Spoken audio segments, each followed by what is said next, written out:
What's going on, everybody? My name is Aiden and welcome back to another video. Ladies and gentlemen, today we are going to be discussing, the injury reports for the Chicago Bulls and the Philadelphia 76ers, and a very interesting turn of events has happened for this game. And again, it's one of those situations where I personally feel like we're not going to get the best experience out of this game, but also a situation where this might give the Bulls an extra opportunity to win this game. I'm going to take a deeper dive into this in the video, but before we get any further, if you like the video and you want to see more from me, drop a like, drop a follow, and or subscribe if you are new, and let me know in the comments below your thoughts about the Bulls and their chances to beat Philadelphia in this upcoming game. Now, we already know the Chicago Bulls injuries. Again, we know Vucevic is going to be out for this game. We know that Torrey Craig's going to be out. We know that Zach LaVine's going to be out. So we know everything we need to know from the Bulls side of things. However, it's very clear right now that Philadelphia has a big injury on their hand, and that is Joel Embiid, ladies and gentlemen. Joel Embiid is going to be listed as out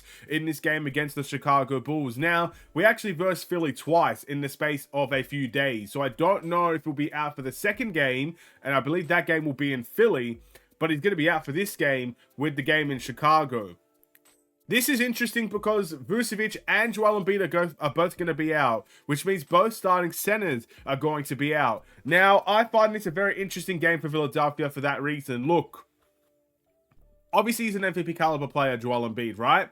But the way that they played in the first game against us was just really horrible in many ways. The Bulls definitely outclassed them in that game, and it was just Joel Embiid. It felt like, at least, Joel Embiid versus the rest. And it did feel like, okay, Joel Embiid had to have these types of shots, had to just shoot the mid-range shots, and he did very well. I think he scored well over 40 points. He kept him in the game, but everybody else was very lackluster in those games. So in that game specifically, maybe Tyrese Maxey came alive in the second half, I believe. So it's going to have to be a completely different style that the Philadelphia 76ers play in this game. So how are they going to play? Well, in my mind at least, and I could be wrong here, there's one or two ways this can go for Philadelphia. It's very similar when you talk about other superstar players out for their teams. It's either A, they come together as a team and they play a perfectly great team brand basketball where they can't rely on Joel Embiid anymore to bail them out of buckets. They're going to have to play a team brand. That means guys like Tobias Harris, who usually does well when Joel Embiid is out,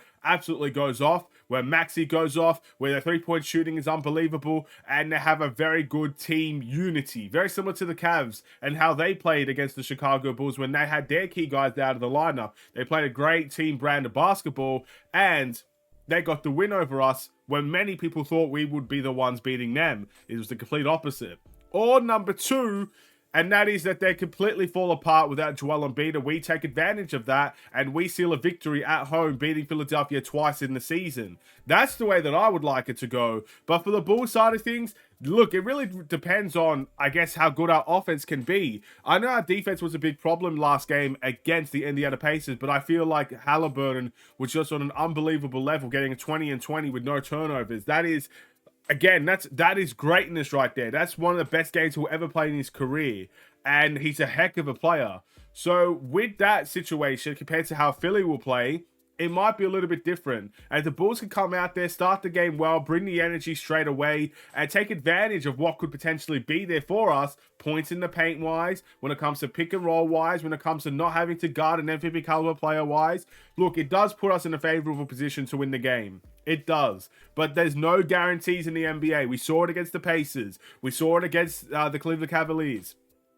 Doesn't matter who's out of the game. Doesn't matter what type of player they are.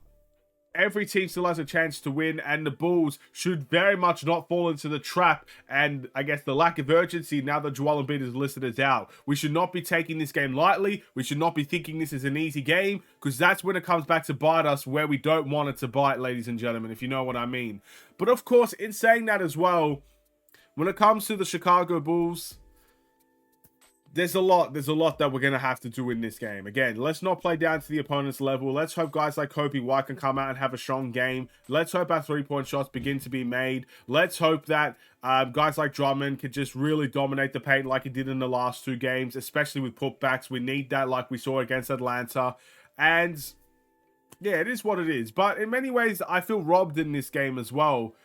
Just because, look, I guess with Philly, it's not as bad as when you see Jokic get ejected for the Bulls and the Denver Nuggets, because we very rarely see Jokic, or if LeBron and AD were going to be out in that game against the Lakers, because we don't often see LeBron and AD. Joel Embiid, we see 3 or 4 times a season. So I guess it's not robbed in that sense, but I always want to see the best players come out to play, and it's going to be very disappointing in that regard to not see Joel Embiid there.